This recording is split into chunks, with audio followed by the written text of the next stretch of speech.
I have been trying my very best to create what I'm going to consider the ultimate tech bag. And a part of that journey has been a keyboard that I can take with me to work on computers, phones, TVs, gaming consoles, and such. And I think I found a keyboard that's going to hit most of those for me. The Logitech K400 Plus. And boy, am I considering making this one of the best things to have in your tech repair bag.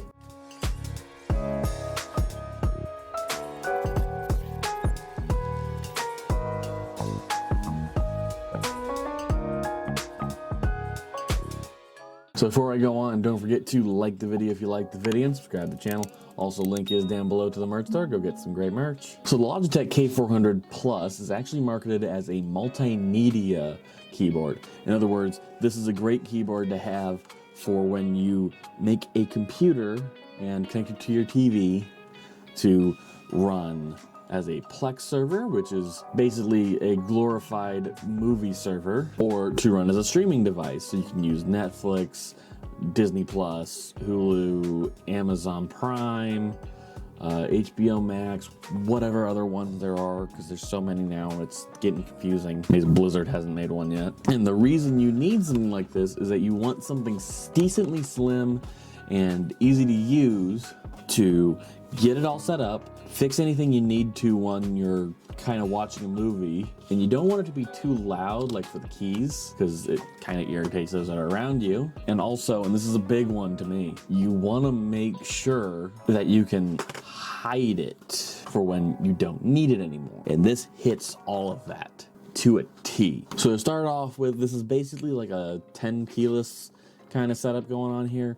Instead of though cutting down the board, they kept the same size and then put a little touchpad here, as well as making sure there's some multimedia keys to mute and to lower and raise the volume. Lower and raise will be in degrees of 2. So if you want to do a more of an odd or even number, and I have to use a mouse or the touchpad actually, but even numbers are better. Fight me.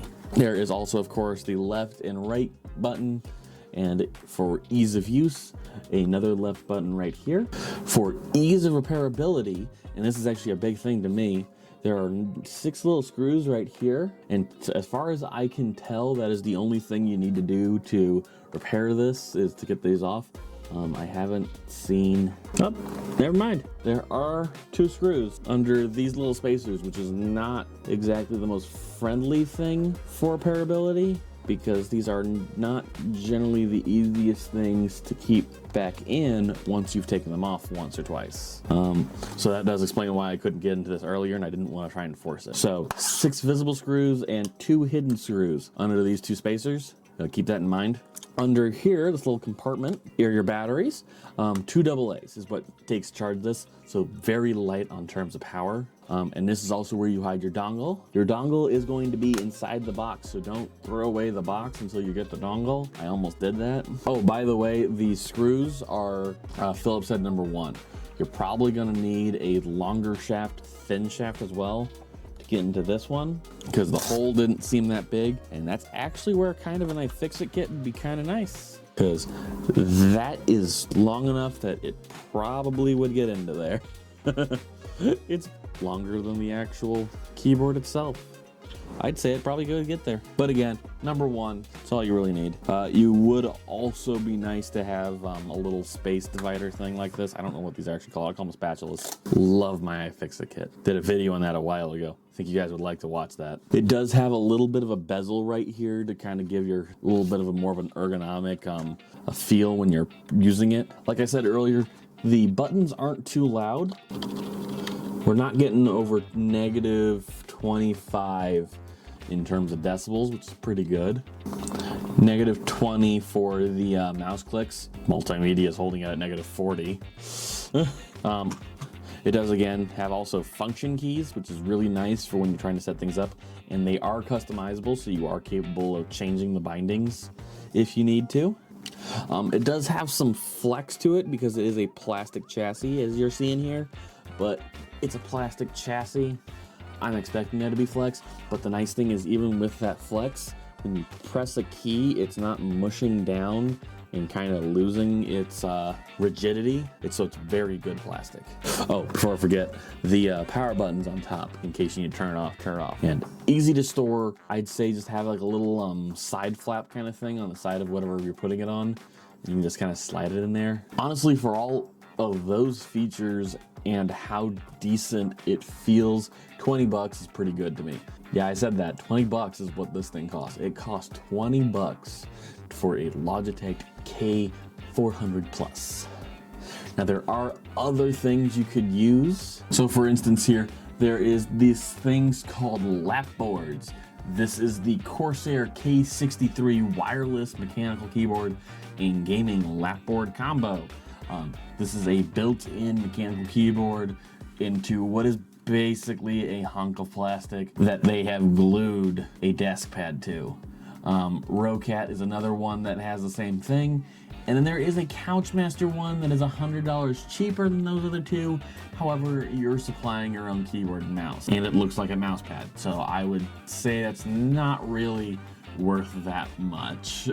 There are also other multimedia keyboards like the K400 Plus. Let me just get down here. So like these nice little ones here from Re. I actually haven't heard too much about these ones, but I have heard a couple things about this brand. I think they actually might be decent.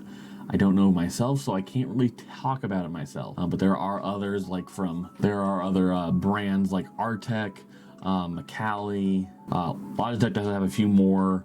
There are plenty of brands that have these kinds of keyboards just ready for people to use. But they will all do the same job.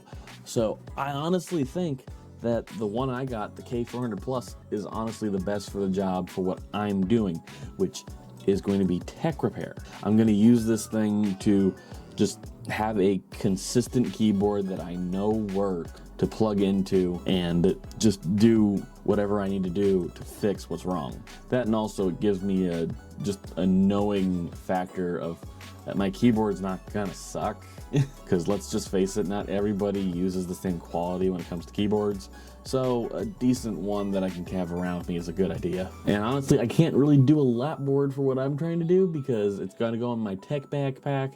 So it needs to be decently small. But what do you guys think? Do you guys think I should have gone with something else? Do you guys think that the K400 Plus could have been better? Do you think Logitech should have moved those stupid screws from anywhere but where the two rubber parts are?